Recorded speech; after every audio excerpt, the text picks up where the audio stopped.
জয় শ্রীকৃষ্ণ। রাধে রাধে। আজ আমরা কথা বলবো ফাল্গুন মাস নিয়ে। এই মাসে কিছু খাবার আমাদের স্বাস্থ্য ও জীবনের জন্য অত্যন্ত উপকারী, আবার কিছু খাবার ও কাজ এই সময়ে সম্পূর্ণ এড়িয়ে চলা উচিত। বিশেষত ফাল্গুন মাসের নির্দিষ্ট কিছু সবজি ও খাদ্যদ্রব্য গ্রহণ থেকে বিরত থাকলে শারীরিক ও পারিবারিক জীবনে শান্তি ও সমৃদ্ধি বজায় থাকে। ভুলে এই জিনিসগুলো খেলে নানান অসুখ বিসুখ, আর্থিক টানাটানি এবং সংসারে অশান্তি দেখা দিতে পারে। সনাতন হিন্দু পঞ্জিকা অনুযায়ী ফাল্গুন হল বাংলা বছরের একাদশ মাস এবং বসন্ত ঋতুর অন্যতম গুরুত্বপূর্ণ অধ্যায়। মহাশিবরাত্রি ও দোল পূর্ণিমার মতো পবিত্র তিথি এই মাসেই পড়ে, যার কারণে এটি ভক্তি ও আধ্যাত্মিক সাধনার জন্য সর্বোৎকৃষ্ট মাস হিসেবে বিবেচিত। শাস্ত্রে উল্লেখ আছে, ফাল্গুনী পূর্ণিমার দিন শ্রীকৃষ্ণ ও রাধারানীর নাম কীর্তন ও পুজো সম্পন্ন করলে জীবনের দুর্ভাগ্য দূরীভূত হয়, আয় উন্নতি ঘটে এবং ঈশ্বরের কৃপালাভ সহজ হয়। তাই এই মাসটিকে ভক্তি, প্রেম, সৌভাগ্য ও আনন্দের মাস বলে গণ্য করা হয়। ব্রহ্ম বৈবর্ত পুরাণ মতে ফাল্গুন মাস হল শ্রীকৃষ্ণ ও রাধারানীর প্রেম লীলার মাস। এই মাসেই দোল পূর্ণিমার দিন ভগবান শ্রীকৃষ্ণ গোপিনীদের সঙ্গে আবিরের রঙে লীলা উদযাপন করেন। সেই ঐতিহ্য থেকেই দোলযাত্রা বা হোলি উৎসবের সূচনা। এই দিনে ভক্তিভরে শ্রীকৃষ্ণের পুজো করলে জীবনে প্রেম, ধন ও সৌভাগ্য বৃদ্ধি পায়। স্কন্দপুরাণ জানাচ্ছে, যে ব্যক্তি ফাল্গুন মাসে শ্রীবিষ্ণু ও ভগবান শিবের একনিষ্ঠ সেবা করেন তিনি যেন অষ্টমীর যজ্ঞের সমান ফল লাভ করেন। মহাশিবরাত্রিতে উপবাস এবং দোল পূর্ণিমায় শ্রীকৃষ্ণের ভজন করলে জন্মান্তরের পাপ বিনাশ হয়ে মোক্ষ প্রাপ্তি ঘটে।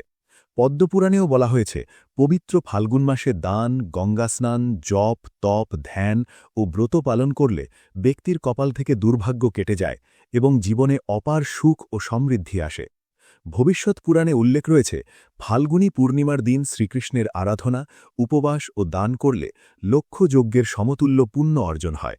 দরিদ্রকে বস্ত্রদান এবং পশুপাখিকে খাওয়ানাও এই মাসে বিশেষ পুণ্যজনক। এই মাসের আমলকি একাদশী ও পাপমোচন একাদশীতে ব্রত পালন করলে অফুরন্ত সৌভাগ্য অর্জিত হয়। এছাড়া এই মাসে মহাশিবরাত্রি, ফাল্গুনী অমাবস্যা, দোলযাত্রা, হোলিকা দহন, গৌর পূর্ণিমা, শ্রীচৈতন্য মহাপ্রভুর জন্মতিথি, স্কন্দষষ্ঠী, শীতলা অষ্টমী ও সত্যনারায়ণ পুজো এই মাসকে আরও মহিমান্বিত করে তুলেছে। যোগীশাস্ত্র বলছে, এই মাসে গ্রহদোষ, শনিদোষ ও বাস্তুদোষের প্রতিকার তুলনামূলকভাবে অনেক সহজে করা সম্ভব। তাই শাস্ত্রীয় দৃষ্টিভঙ্গিতে এই মাসে ছোট ছোট কিছু সৎ কাজ সারা বছরের সৌভাগ্য নিশ্চিত করতে পারে, আর কিছু ভুলও জীবনে দুর্ভাগ্য ডেকে আনতে পারে। তাহলে এই মাসে কি করবেন, কি খাবেন, কোন সবজি এড়িয়ে চলবেন এবং সকালে উঠে কি করবেন, সেসব জানাবো আজকের এই আলোচনায়। যদি এই পরামর্শগুলো মেনে চলেন তাহলে এই ফাল্গুন মাস এবং আগামী 2026 সাল আপনার জন্য অত্যন্ত সুন্দর ও শুভময় হবে। তাই পুরো ভিডিওটি মনোযোগ দিয়ে দেখুন। সকালের করণীয়। প্রতিটি মানুষের জীবনে সকাল একটি অত্যন্ত গুরুত্বপূর্ণ সময়। সকালে আমরা যা করি, যা দেখি ও যা শুনি, সেই অনুযায়ী আমাদের চারপাশে ইতিবাচক বা নেতিবাচক শক্তি আকৃষ্ট হয়। এই কারণেই প্রাচীনকাল থেকে ঋষি মুনিরা ভোরবেলাকে সর্বাধিক গুরুত্ব দিয়েছেন। তারা ব্রাহ্ম মুহূর্তে জেগে উঠে বাড়ির প্রধান দরজা ও উঠানে কিছু নির্দিষ্ট কাজ করতেন। আজকের ব্যস্ত জীবনে সেটা সব সময় সম্ভব নয়, তবে ঘুম থেকে উঠেই একটি পাত্রে জল নিয়ে বাড়ির প্রধান দরজার সামনে সেই সামান্য কাজটি করলে আর্থিক উন্নতি ও পারিবারিক সুখ শান্তি ফিরে আসে। এটি বাড়ির গ্রহদোষ নিরসন করে এবং নেতিবাচক শক্তি দূর করে দেবতাদের আগমন ও মা লক্ষ্মীর কৃপার পথ খুলে দেয়। প্রতিটি পদক্ষেপ মনোযোগ দিয়ে অনুসরণ করুন, সামান্য ভুলেও কিন্তু ফল মিলবে না। ধাপে ধাপে করণীয়। ধাপ 1, আয়না এড়িয়ে চলুন। সকালে ঘুম থেকে উঠেই আয়নার সামনে দাঁড়াবেন না।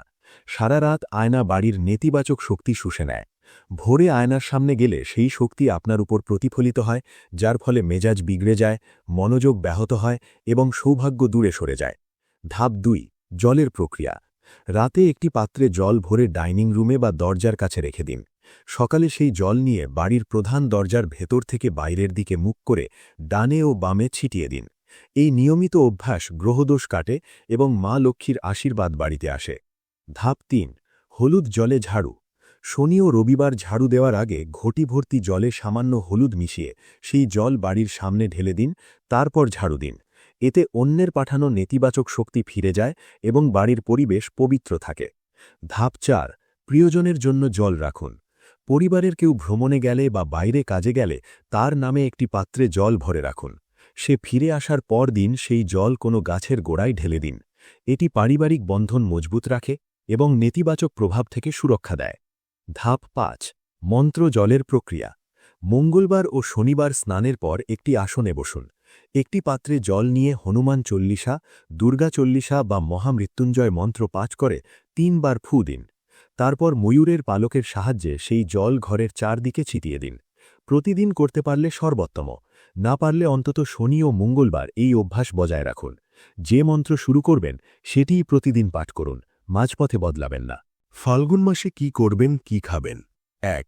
শুভ কাজের সময়। বিবাহ, অন্নপ্রাশন, নতুন বাড়ি বা গাড়ি কেনা এবং নির্মাণ কাজ শুরু করার জন্য ফাল্গুন মাস অত্যন্ত শুভ। ২. তুলসী ও প্রদীপ। প্রতিদিন তুলসী গাছে জল দিন, সন্ধ্যায় তুলসী মঞ্চে ও বাড়িতে প্রদীপ জ্বালান এবং সন্ধ্যারতি করুন। ৩. ভোরের ব্যায়াম ও ধ্যান।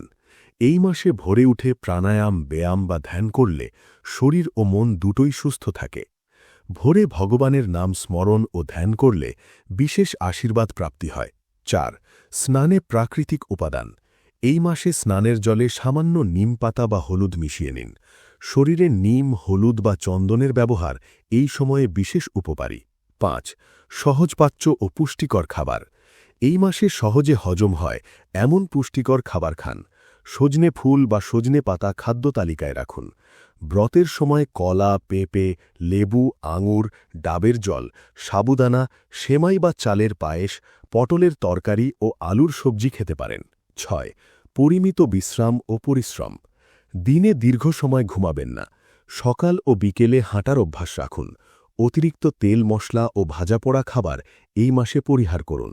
৭. যে সবজি খাবেন না।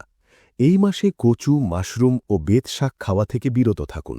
ঋতু পরিবর্তনের সময় গন্ধযুক্ত সবজি এবং স্যাঁতস্যাঁতে পরিবেশে জন্মানো খাবার শরীরে নানা রকম রোগ ডেকে আনতে পারে। বরং এই মাসে তেতো জাতীয় সবজি যেমন নিম, বেগুন, উচ্ছে ও করলা বেশি করে খান। প্রচুর পরিমাণে জল পান করুন। ৮. প্রতি সোমবার শিবের আরাধনা। প্রতি সোমবার ভগবান শিবের আশীর্বাদ নিন। এতে কর্মক্ষেত্রে ও ব্যক্তিজীবনে বাধা দূর হয় এবং উন্নতির পথ খুলে যায়। ৯. শ্রীকৃষ্ণ, রাধারানী, মা লক্ষ্মী ও ভগবান সত্যনারায়ণের আশীর্বাদ নিন। বিশেষত দোল পূর্ণিমা ও একাদশীর দিন বিশেষ পুজো করুন। ১০. দান ও সেবা। এই মাসে কোনো অসহায় মানুষকে বস্ত্র বা অর্থ দিয়ে সাহায্য করুন এবং পশু পাখিকে খাওয়ান। ভগবানের কৃপায় সারা বছর সুস্থ ও সুখী থাকবেন এবং দুর্ভাগ্য কেটে যাবে। সুরক্ষা কবচ তৈরির পদ্ধতি। স্নানের পর একটি গ্লাসে সামান্য জল নিন। মহামৃত্যুঞ্জয় মন্ত্র বা শ্রীকৃষ্ণের গায়ত্রী মন্ত্র পাঠ করুন, তারপর গ্লাসে ফুঁ দিন। এটি ১১ বার, ২১ বার, ৫১ বার বা ১০১ বার পড়তে পারলে ভালো। সম্ভব না হলে অন্তত ৩ বার করুন। এরপর কিছুটা জল পান করুন এবং বাকিটা নিজের চারদিকে ছিটিয়ে দিন। একটি গুরুত্বপূর্ণ বিষয় মনে রাখবেন, যতবার মন্ত্রপাঠ শুরু করবেন সেই সংখ্যাটি কমাবেন না। ৩ বার দিয়ে শুরু করলে ৩ বারই করতে হবে, ১১ বার দিয়ে শুরু করলে ১১ বারই করতে হবে। যত বেশিবার জপ করবেন তত দ্রুত ফল পাবেন। মন্ত্র কখনো বাথরুমে পাঠ করবেন না, কারণ সেটি নেতিবাচক শক্তির কেন্দ্র। শুভ সংকেত।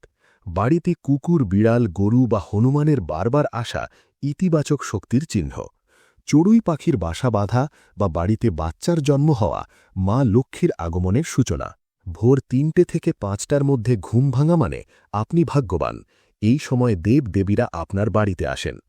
ছোট শিশুরা আপনাকে দেখে হাসলে বুঝবেন ঈশ্বরের আশীর্বাদ আপনার সঙ্গে আছে। একটি জায়গায় ৩টি টিকটিকি দেখা মা লক্ষ্মীর আগমনের শুভ সংকেত। ভিডিওটি ভালো লাগলে লাইক করুন এবং পরিবার ও বন্ধুদের সঙ্গে শেয়ার করুন। কমেন্টে লিখুন হর হর মহাদেব ও জয় শ্রীকৃষ্ণ। চ্যানেলটি সাবস্ক্রাইব করুন এবং যে কোনো প্রশ্ন থাকলে কমেন্টে জানান। জয় শ্রীকৃষ্ণ। রাধে রাধে।